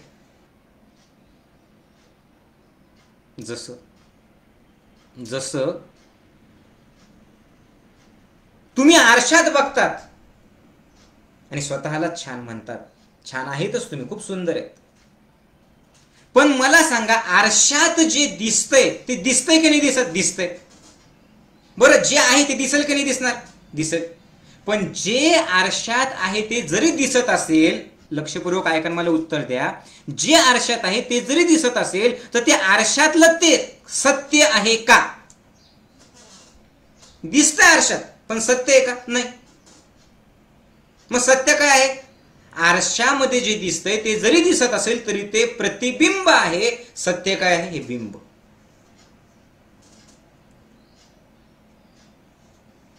समजतंय का? आणि याच्याही पुढे जाऊन मी तुम्हाला काय सांगतोय की आरशात जे दिसतंय तेही खोटं आणि हे जे दिसतंय हेही खोटं. का? कारण आरशात ते दिसतंय ना, ते आरशाच्या पाठीमागे पारा लावलेला आहे. तो पारा खरबडून काढा, तुम्हाला आरपार दिसेल. कळतंय का?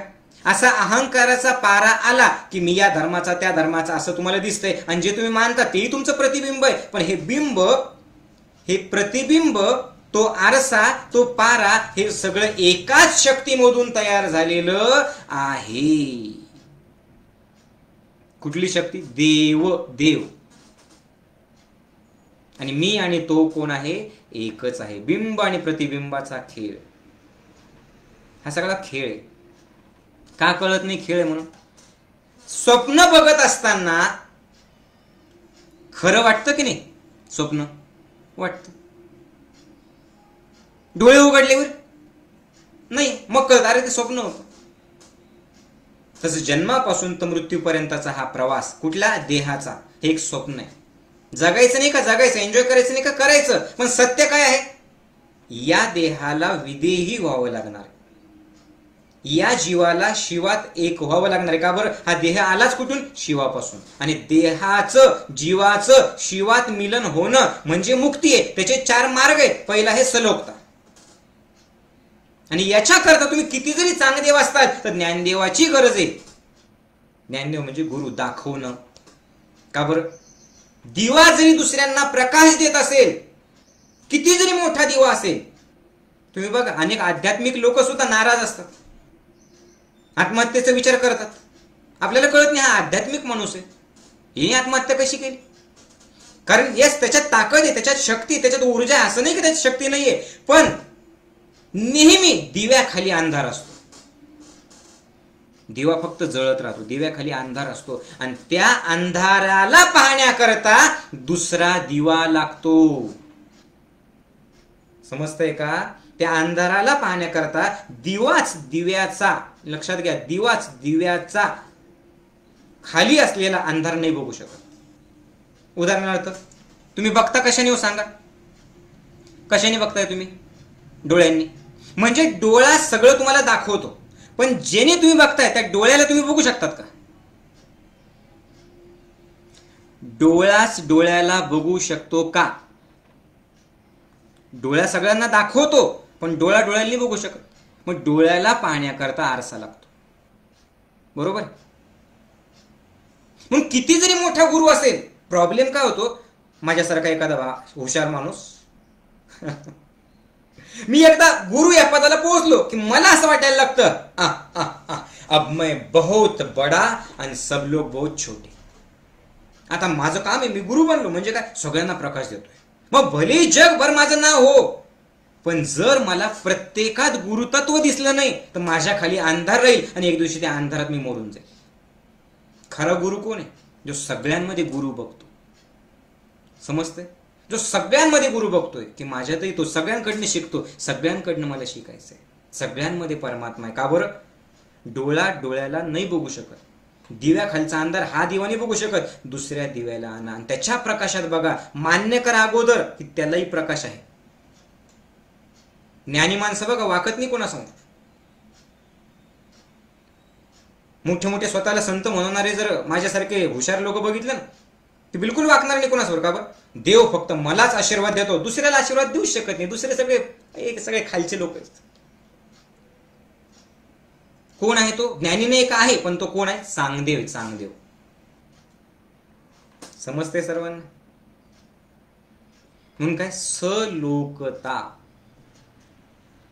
मी खूप सोप्या शब्दात सांगतोय आणि खूप मोठे होय, लवकर संपवायचं मला. चला पटापट आवरतो मी. कळतंय तुम्हाला?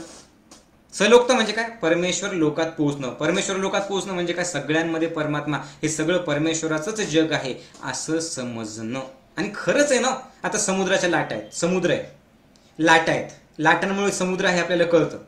मग समुद्राचं पाणी शोधायला लाटा वेगळ्या कराव्या लागतात का तुम्हाला? नाही.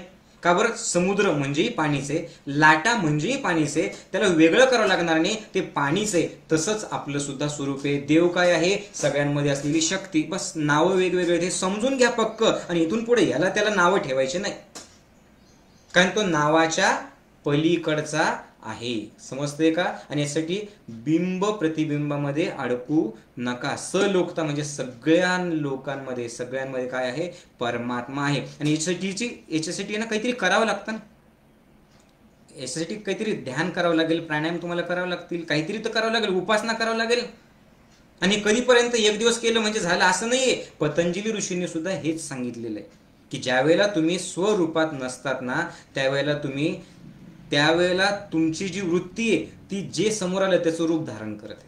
आणि किती रूप धारण करते? 5 वृत्ती.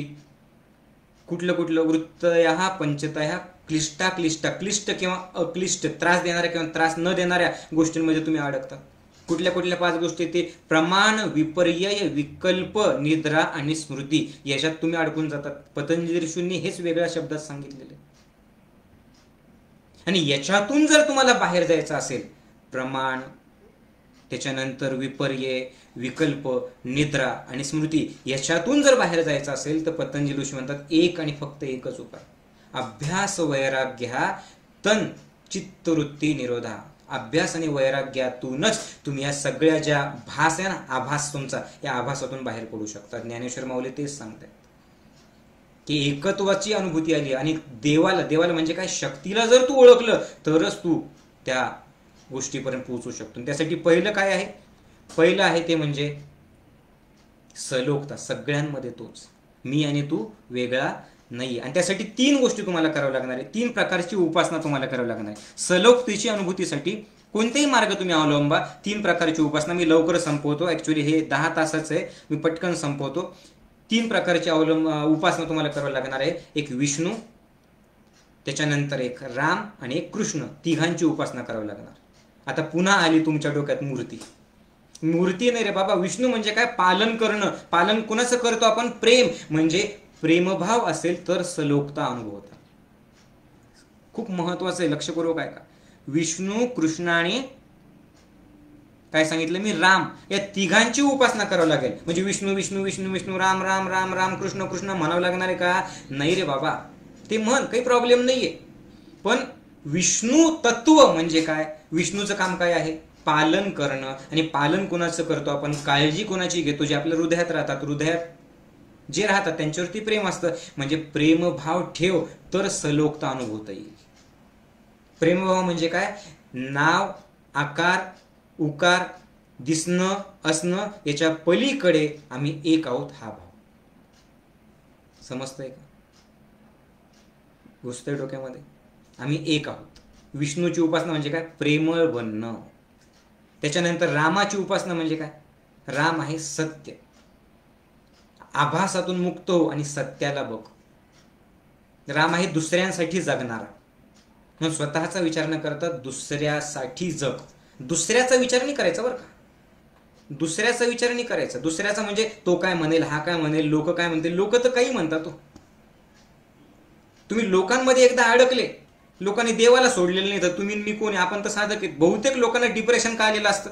हे लोक मला अशी म्हटले, म्हणजे सासू मला अशी का बोलली, ही मला तशी का बोलली, त्यांनी मला नाही. तुम्ही सांगा माऊली, तो मला असा का बोलला. आता मी काय सांगू त्याला? त्याला बोलू दे ना, तुला काय घेणं देणं आहे?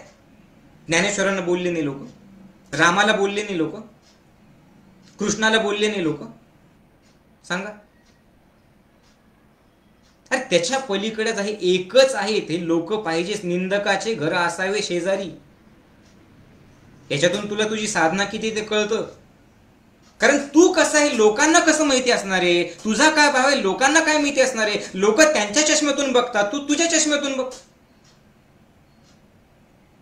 आता एक जण कुठेतरी त्याचं मला कॉमेंट आली, स्वतःला लय माऊली समजतो का? ज्ञानेश्वर माऊली समजतो का? ज्ञानेश्वर माऊली, ज्ञानेश्वर नाव ठेवतो का? आता ज्ञानेश्वर नाव हे मी नाही ठेवलेलं माय, हे माझ्या वडिलांनी ठेवलेलं आहे. आणि तेव्हा मला बोलता येत नव्हतं. नाही तर मी सांगितलं असतं माझ्या बाबांना की अण्णा ज्ञानेश्वर नाव ठेवू नका, काही लोकांना तिथं खाली आग लागणार आहे. लोकांना कशात प्रॉब्लेम आहे काही कळत नाही. आता माझ्या बाबांनी जर मी लहान असताना ज्ञानेश्वर नाव ठेवलं तर त्यात माझा काय दोष आहे? तुम्ही नका म्हणू ज्ञानेश्वर, मला शिवाय द्या, मला काही फरक पडणार नाही. कळतंय का? आणि मी तर याच्याही पुढे जाऊन सांगतो, आपण यांना चांगल्या गोष्टीला नाव ठेवतो. एखादा म्हणतो कसले माऊली रे, म्हणजे खूप लोक एकमेकाला माऊली म्हणतात ना. काय माऊली, काय माऊली, किती छान आहे बरं माऊली म्हणून. वारकरी संप्रदायात बघा तुम्ही, माऊली माऊली म्हणतात. आणि का नाही म्हणू बरं? मग हे लोक काय करतात? बाहेरचे जे कोणालाच मानत नाही ना, जे कशालाच मानत नाही, ते फक्त नावं ठेवू शकतात. मग ते माऊली माऊली असं एकमेकाला म्हटलं ना, ते काय म्हणतात, पहा ना लय माऊली समजतोय का स्वतःला. मी तर त्याच्याही पुढे जाऊन सांगतोय की तो समजतोय की नाही समजत त्याचा प्रश्न आहे, पण समजा त्यांनी माऊली समजलं तर तुझं काय दुखलं? आणि का समजू नये त्यांनी माऊली? कारण माऊली समजणं म्हणजे माऊली होणं नाही. माऊलींनी जे सांगितलं त्या मार्गावरती चालण्याचा प्रयत्न करणं. म्हणजे लोक स्वतःला शाहरुख समजतात, स्वतःला सलमान समजतात, स्वतःला माधुरी दीक्षित समजतात. ते चालतं, तसे जगायला लागतं, तशी स्टाईल मारायला लागतं, ते जगतं. मग आमची जर आमची प्रेरणा जर माऊली असेल आणि आम्ही जर तसं वागायला लागलो, तुला काय प्रॉब्लेम आहे? आम्ही काही चुकीचं काम करणार आहे? समजतंय का? पण हे त्यांना सांगण्याच्या भानगडीत सुद्धा पडायचं नाही. का बरं? ते कळूच शकत नाही, त्यांना समजूच शकत नाही. का नाही समजायला पाहिजे? कारण माऊली म्हणजे कोण? विश्वात्मक भाव. आता विश्वात्मक देव, ज्याच्यामध्ये हे सगळे लोक माझे आहेत आणि सगळ्यांचं चांगलं होते हा भाव आहे, ती प्रत्येक व्यक्तीमध्ये माऊली तत्व आहे, प्रत्येकात आहे. हे मी कशासाठी सांगतोय? विषय आपला दुसरीकडे चालला. मी कशासाठी सांगतो की लोक बोलतील, बोलू द्या. लोक चांगले म्हणतील म्हणू द्या, त्याच्यात अडकू नका तुम्ही. तुम्ही कशातच अडकू नका. कारण मुक्ती म्हणजे मोकळं होणं जन्मतः आत्ता जगत असताना. आणि त्यासाठी पहिल्यांदा काय करा, राम बना, रामाची उपासना करा. म्हणजे सत्याला बघा की हे लोकांचं शिव्या देणं किंवा लोकांचं कौतुक करणं हे खोटं आहे. राम म्हणजे काय, सत्य. राम म्हणजे काय, आभासातून मुक्त होणं. आणि हे सगळं होण्यासाठी कृष्णाची उपासना करा. कृष्ण म्हणजे काय, कृष्ण म्हणजे मस्ती, कृष्ण म्हणजे लहानपण, कृष्ण म्हणजे बालपण, कृष्ण म्हणजे मजाच मजा, कृष्ण म्हणजे ज्ञानी राहून निरागस होणं, कृष्ण म्हणजे शून्यावस्था, कृष्ण म्हणजे प्रत्येकासमोर झुकणं. कळतंय का? सबसे ऊंची प्रेम सगाई, प्रेम के बस अर्जुन रथ हा क्यों, भूल गए ठकुराई. सबसे ऊंची प्रेम सगाई. शबरीचे बोर खाल्ले परमेश्वराने, उष्टे. अर्जुनाचा सारथी बनला तोच कृष्ण बासरी वाजवतोय, तोच कृष्ण गीता सांगतोय, तोच कृष्ण प्रेम करतोय, तोच कृष्ण राजकारण करतोय, तोच कृष्ण कंसाला मारतोय, तोच कृष्ण पर्वतवरती उचलतोय, तोच कृष्ण माखन चोरतोय, तोच कृष्ण आईला विश्वरूप दर्शन दाखवतोय. समजतंय का? कृष्ण म्हणजे काय, सोप्या शब्दात कृष्ण ही मूर्ती नाही. कृष्ण म्हणजे काय, सगळे कामं करा आणि कृष्ण तत्व करून, कृष्ण तत्व जाणून करा. म्हणजे सगळे कामं करा. म्हणजे एक जीवन म्हणजे एक रंगमंच आहे. तुम्हाला वेगवेगळे रोल दिलेले आहेत. हे सगळे रोल करा, एकमेकात अडकवू नका. ऑफिसमध्ये असताना ऑफिसर राहा, पण ऑफिसर बनून घरी येऊ नका. घरी जो रोल आहे तो करा. समजलं? प्रॉब्लेम आपला असा आहे की घरी आपण ऑफिसर बनून राहतो आणि मग प्रॉब्लेम येतात, मग भांडणे होतात. समजतंय? तर कशाची उपासना करायची तुम्हाला? बोला, सांगा. विष्णू म्हणजे प्रेमळ व्हा, राम म्हणजे सत्याला जाणा, आणि त्याच्यानंतर सांगा कृष्ण म्हणजे सगळे रोल करा, पण मी कुणीच नाही असं समजून करा. मग जर तुम्ही विष्णूची उपासना केली तर तुम्ही वैकुंठ धाम तिथं पोहोचता. रामाची उपासना केली तर साकेत धामामध्ये पोहोचता, आणि कृष्णाची उपासना केली तर गोकुळ धामामध्ये पोहोचता. म्हणजे मेल्यानंतर नाही, ते इथं तुमचं घर तसं बनतं. विष्णूची उपासना म्हणजे सगळ्या लोकांना प्रेमळ प्रेमळ घरातल्या सगळ्यांवरती निरपेक्ष प्रेम केलं, एकमेकांना माफ केलं, तर तुमचं घर वैकुंठ धाम नाही बनणार का? वैकुंठ म्हणजे काय, स्वर्ग. घरात स्वर्गसुख होईल का नाही होणार, मला सांगा, उत्तर द्या. घरात स्वर्गसुख मिळेल का नाही मिळणार? मिळेल. रामाची सत्याची साधना जर केली तर साकेत धाम म्हणजे काय, साकेत अयोध्येला म्हटलेलं आहे. मग तुमचं घर अयोध्या बनेल की नाही बनणार? आणि कृष्णाची जर उपासना केली म्हणजे निरपेक्ष लहान बाळासारखं काम केलं तर गोकुळ बनेल की नाही बनणार? मग हे वैकुंठ धाम, साकेत धाम, गोकुळ धाम कुठं जायचं? ते कुठं जायचं? त्यासाठी मरायचं नाही, मग सलोकतेची अनुभूती घ्यायची. हा एक मार्ग आहे. म्हणजे मुक्ती म्हणजे काय, प्रेम करा, आपलं समजा, सत्याला ओळखा की मी आणि तू एकच, याला ओळखा, आणि तुमचं घरातच मुक्त व्हा.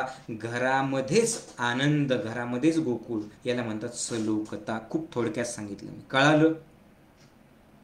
दुसरा मार्ग आहे स्वरूपता. स्वरूपता म्हणजे काय, परमेश्वराचं दर्शन होणं, परमेश्वराच्या स्वरूपाचं ज्ञान होणं, कणाकणामध्ये परमात्मा दिसणं, जिकडं तिकडं तोच आहे.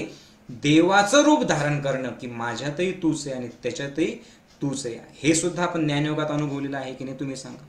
त्याची उपासना काय आहे? तर या स्वरूपतेची उपासना आहे ध्यान करणं. ध्यान खूप आवश्यक आहे. 24 तास तुमचे, त्या 24 तासात 15 मिनिटं काढा, 20 मिनिटं काढा. म्हणजे तुम्ही मी हा देह आहे. ध्यान म्हणजे काय, मी कुणीच नाही याची अनुभूती घेणं. वेगवेगळे जे रोल करतात ना तुम्ही, त्या रोलपासून मुक्त होऊन मी शून्य याची अनुभूती घेणं. म्हणजे रेग्युलरली ध्यान करतात त्यांना हे अनुभवता येणार. नाही, जे खूप ज्ञानी आहेत त्यांना नाही कळणार.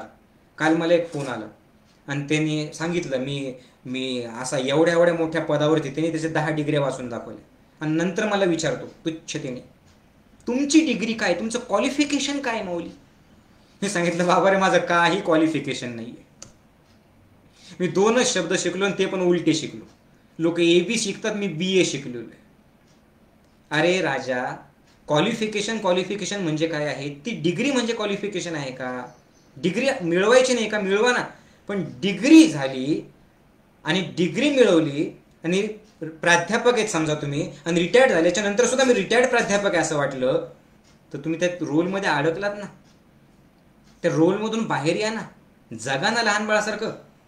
लक्षात येते का? क्वालिफिकेशन तुम्हाला जगू देत नाही. क्वालिफिकेशन काय करतं? क्वालिफिकेशन फक्त मीला पकडून ठेवत. समजतंय का? अरे BA काय आणि BE काय? ते पैसे कमवण्यासाठी. तुझ्या मीचं स्वरूप त्या BEने जाणणार आहे का BAने जाणणार आहे? पण तुमचं असं आहे ना, तुम्ही लोकांचं स्वरूप सुद्धा कशावरतून ओळखता? त्याचे कपडे कसे, तो कसा दिसतो, आणि तो गाडीतून उतरतोय का सायकल मधून उतरतो, आणि त्याची डिग्री कोणती? ती डिग्री म्हणजे अहंकार आहे तुमचा. एखाद्या सायकलवरतून फाटके तुटके कपडे घालून उतरला ना, तर म्हणतात अरे काही नाही रे, ते साधं माणूस आहे, ते गरीब आहे ते.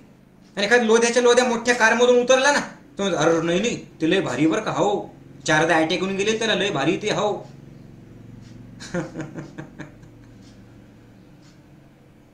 याच्या पलीकडे जाओ. आणि पुन्हा मी क्लिअर करतो, बाबा रे माझं काही शिक्षण झालेलं नाही, मी फक्त BA शिकलेलो आहे. आणि हे सुद्धा मी जे तुम्हाला सांगतोय ना, हे कुठं जाऊन मी शिकलेलो नाही. जे माझे वडील जगायचे, जे आम्ही त्यांना बघायचो की ते कसे जगलेले आहेत, तर ते असे जगलेले आहेत, मी ते तुम्हाला सांगतो. जो मी जगतोय, जो माझा अनुभव आहे, तो माझा अनुभव तुम्हाला सांगतोय. आणि जर तुम्ही मला विचारलं की तुम्ही किती ग्रंथांचा अभ्यास केला, तर मी पुन्हा सांगतो, बाबा रे माझा काही अभ्यास नाही, मी अज्ञानी माणूस आहे. मी काय सांगतोय तुम्हाला, ज्ञान देत नाहीये, लक्षात घ्या प्लीज. मी ज्ञान देत नाहीये, मी माझा अनुभव तुम्हाला सांगतोय. स्वरूपता म्हणजे काय? ध्यान. या ज्ञानाच्या पलीकडे, या आकाराच्या पलीकडे कधी जाणार आहे तुम्ही? ज्यावेळेस ध्यान करणार. ध्यान म्हणजे काय? डिग्रीतून मुक्त होणं, क्वालिफिकेशन मधून मुक्त होणं, मोठेपणातून मुक्त होणं, रोलमधून मुक्त होणं. मी कुणीच नाहीये. कधी बसलो हो तुम्ही ध्यानाला? लोक येडे ध्यान सुद्धा का बरं करताय, प्राणायाम सुद्धा का बरं करताय? BP आहे ना म्हणून ध्यान करतोय.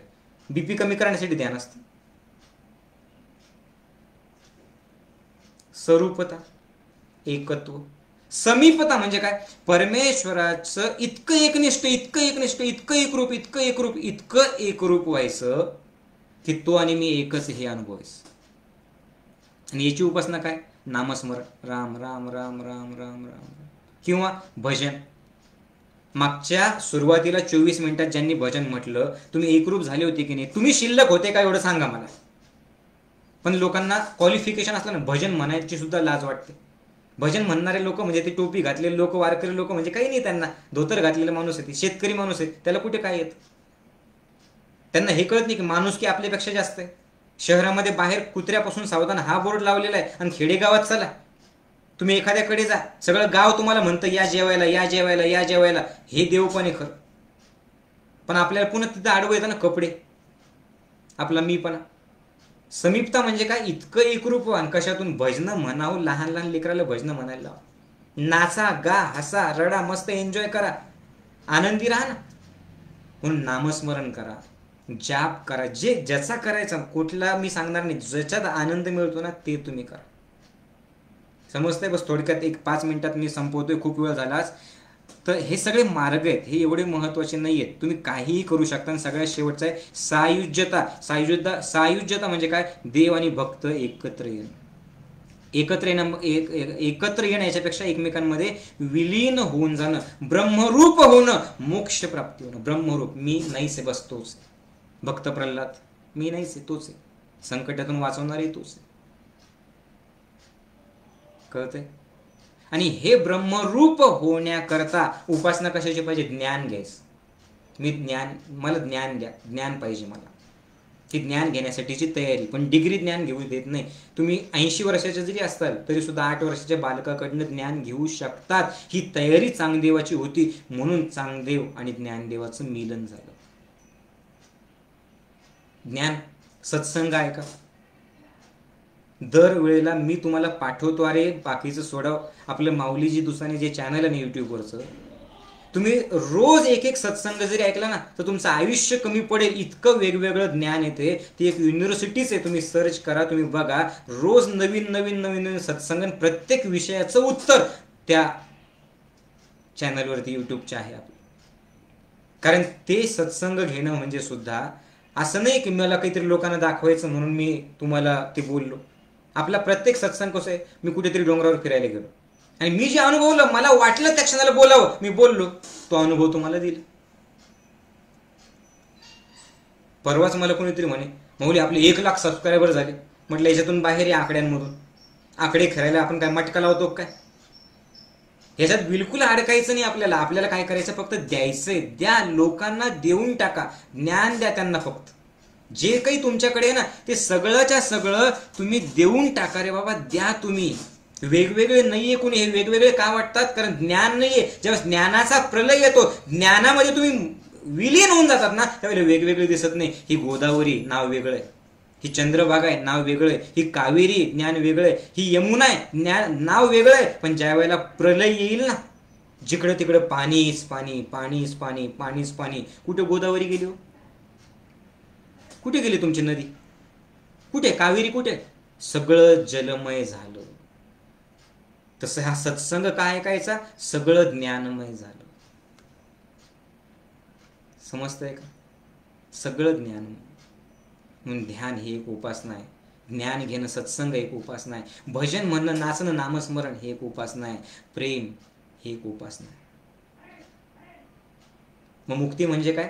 सगळ्यात सोपं, बस एवढं सांगतो ना मी थांबतो. मुक्तीचा अर्थ काय आहे? मुक्तीचा अर्थ आहे समाधान. जिवंतपणे समाधानी जर तुम्ही राहिला, जिवंतपणे अहंकार मुक्त जर तुम्ही राहिला, तर एक दिवस हा देह जाईल आणि देह गेल्याच्या नंतर जीवात्मा पुन्हा परमात्मा तत्वात कायमचा विलीन होऊन जाईल. पुन्हा त्याला, त्या जीवात्म्याला हा जीव रूप धारण करण्याची गरज पडणार नाही. का बरं? त्याला असं वाटेल बहुत हो गया, बहुत खेल खेल लिया, अब रिटायर्ड हो जाएंगे खुशी खुशी में. आता जीवात्मा म्हणजे काय, आत्मा म्हणजे काय, परमात्मा म्हणजे काय ते सांगायला मला वेळ नाहीये. मग एवढंच तुम्हाला सांगतोय, आपण नंतर सत्संगात घेऊ, मी आता संपवतोय, पण हे महत्वाचं एवढंच सांगतोय की जिवंतपणे मुक्ती म्हणजे काय? प्रत्येक गोष्टीत समाधान, बिलकुल अहंकार ठेवायचा नाही. आणि का अहंकार ठेवायचा नाही? ऐका, सजन रे झूठ मत बोलो, खुदा के पास जाना है, न हाथी है न घोड़ा है, वहां पैदल ही जाना है. सजन रे झूठ मत बोलो. तू किती मोठा किती छोटा काय, सोड सगळं, त्याच्याजवळ जायचंय. जीवात्मा परमात्मा एक होणारे. हा जो देह आहे तो त्या विदेही होऊन तो त्याच्या पलीकडे त्या शिवरूपात एक होणारे. मग काय कर, सगळं सोडून नको देऊ. काम करताना कर्म कर आणि अर्पण कर, कर्म कर आणि परमेश्वराला अर्पण कर, कर्म कर आणि परमेश्वराला अर्पण कर. का बरं? कारण हा कर्म करून घेणारा सुद्धा तोच आहे, कर्म करणारा सुद्धा तोच आहे आणि अर्पण करणारा सुद्धा तोच आहे रे बाबा. ही जाणीव ठेवून काम कर, म्हणजे अहंकार होणार नाही. का अहंकार ठेवायचा नाही? तुम्हारे महल चौबारे यहीं रह जाएंगे सारे, तुम्हारे महल चौबारे यहीं रह जाएंगे सारे. अकड़ किस बात की प्यारे, अकड़ किस बात की प्यारे, ये सर फिर भी झुकाना है. सजन रे झूठ मत बोलो, खुदा के पास जाना है. तुझं महल, तुझं पद, तुझी डिग्री, तुझं क्वालिफिकेशन सगळं एक दिवशी फिनिश. का बरं? खुदा के पास जाना है. खुदा म्हणजे कोण? परमात्मा. तुम्ही जीवात्मा. एक काम करताना सगळं काम करा, डिग्री मिळवा, शिका, आणि परमेश्वराची कृपा आहे बस. आणि सगळ्यात महत्वाचं म्हणजे समाधानी राहा. यांनी असं केलं, त्यांनी तसं केलं, सोडा. आणि तू नाही जरी म्हटलं ये सर फिर भी झुकाना है. मग करायचं काय नेमकं जीवनामध्ये? भला कीजे भला होगा, बुरा कीजे बुरा होगा, भला कीजे भला होगा, बुरा कीजे बुरा होगा. वही लिख लिख के क्या होगा, वही लिख लिख के क्या होगा. यही सब कुछ चुकाना है. सजन रे झूठ मत बोलो, खुदा के पास जाना है. न हाथी है न घोड़ा है, वहां पैदल ही जाना है. समजते? पण हे कळत नाही लोकांना. का कळत नाही? अतिशय सुंदर आहे गाणं. लड़कपन खेल में खोया, जवानी नींद भर सोया. लड़कपन खेल में खोया, जवानी नींद भर सोया. बुढ़ापा देख कर रोया, बुढ़ापा देख कर रोया. वही किस्सा पुराना है, सजन रे झूठ मत बोलो, खुदा के पास जाना है. न हाथी है न घोडा है, वहां पैदल ही जाना है. ही कहाणी आपली. अध्यात्म अध्यात्म आमचं काय वय का अध्यात्म. लडकपण खेल में खोया, जवानी नींद भर सोया. झोपून आहे खूप दिवस, आणि बुढापा देख कर रोया. वही किस्सा पुराना है. अध्यात्माचा अर्थ आहे आत्ताच्या क्षणात जगणं. आणि मुक्ती म्हणजे काय? समाधान. सगळे कर्म करा पण समाधानातून करा. आणि अशा समाधानात जर तुम्ही राहिलात तर शेवटी जाताना तुमची कुठलीच इच्छा राहणार नाही. का बरं? मी जगून घेतलं. आणि मग जर तुमची इच्छाच नाही, तुम्ही इच्छांपासून देखील मुक्त झाला. कधी मुक्त होताल? ज्या वेळेला तुम्ही या सगळ्या उपासना ध्यान करताल. आणि हे सगळं ऑलरेडी ज्ञानयोगात झालेलं आहे. आता फक्त टिकून ठेवा. आता फक्त सोबत राहा. आता फक्त माऊलींनी ओढत ओढत इथपर्यंत आणलं तुम्हाला. आता तुम्ही माऊलीचा हात पकडून राहा. हा प्रत्येक सत्संग आपल्याला जाणीव देतोय की बाबा रे, तू आणि तू एकच आहे. मुक्ती म्हणजे काय? एकत्वाची अनुभूती. मग हे 4 मार्ग आहेत, याला मी एवढं महत्त्व देत नाही. आणि म्हणून पुन्हा एकदा तुम्ही बघा ना, हरिपाठात काय सांगितलेलं आहे? नारायण हरी नारायण हरी, भुक्ती मुक्ती चारी त्याच्या घरी. नारायण हरी भुक्ती मुक्ती चारी त्याच्या घरी. जिकडं तिकडं नारायण दिसला तर मुक्ती चारी. चारही मुक्ती त्याच्या घरी. घरी, त्याच्या घरी. काम करताना मुक्त व्हा, अहंकारातून मुक्त व्हा, लहान बाळासारखं राहा. आणि याच्यासाठी हा सत्संग पुन्हा पुन्हा ऐका. ज्ञानयोगाशी जोडले राहा. जे ज्ञानयोगाचं शिबिर केलेले लोक नाही आहेत, तुम्ही सुद्धा माझ्याशी जोडलेलेच आहात. मला वेगळं समजू नका कृपा करून. तर आजपासून हा प्रयोग करा, हे आचरण करा. काय? की काम करा आणि परमेश्वराला अर्पण करा. अहंकार ठेवू नका. आणि ज्ञान सोबत एवढं ज्ञान ठेवा. ज्ञानाने जरी कळालं ना, खूप झालं. सुरुवात ज्ञानापासून असते की आम्ही वेगवेगळे नाहीत, आम्ही एकच आहोत. ही एकत्वाची अनुभूती घेणं म्हणजे आहे मुक्ती. जिवंतपणे एकत्वाची अनुभूती म्हणजे मुक्ती. आणि ही अनुभूती जिवंतपणे घेतली की मग जीवात्मा पुन्हा पुन्हा हा जन्म घेत नाही आणि तो परमात्म्यात कायम विलीन होऊन जातो. कायमसाठी विलीन होऊन जातो. आणि त्याला म्हणतात मोक्ष. खूप हा विषय एवढा मोठा आहे ना, 2 तासापासून कंटिन्यू बोलतोय मी. त्याच्यामुळे इथं आपण थांबूयात.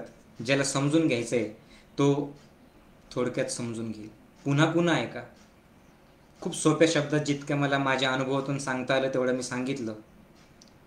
शेअर करा हा सत्संग सगळ्यांना तुमच्या टाईमलाईनवरती. आणि ज्यांना फेसबुकमध्ये जे नाही आहेत, मला खूप लोक म्हणत आहेत की यूट्यूबवरती टाका. तर मुक्ती या नावाने मी हा सत्संग जेव्हा मला वेळ मिळेल तेव्हा यूट्यूबवरती सुद्धा टाकेल. मी तुमच्यातल्या परमात्म्याला वंदन करतो, कारण तुमच्यामुळे माझा अनुभव सांगण्याचा एक चान्स, एक संधी मला मिळाली. तर प्लीज पुन्हा एकदा तुम्ही सगळ्यांनी माझा प्रणाम स्वीकारा. आणि प्लीज आता चांगदेव 65 वाचा. आणि लगेच तुम्हाला जेव्हा वेळ मिळेल तेव्हा हरिपाठ ऐका. आता तुम्हाला कळेल देवाचे द्वारी उभाक्षण भरी म्हणजे काय. देव म्हणजे काय? ही शक्ती जे मी नाहीच आहे, ती शक्ती आहे. ही ज्याला जाणीव झाली त्याला मंदिरातच गेलं पाहिजे असं काही नाही. त्याला मूर्तीमध्येच परमात्मा पाहायला पाहिजे असं काही नाही.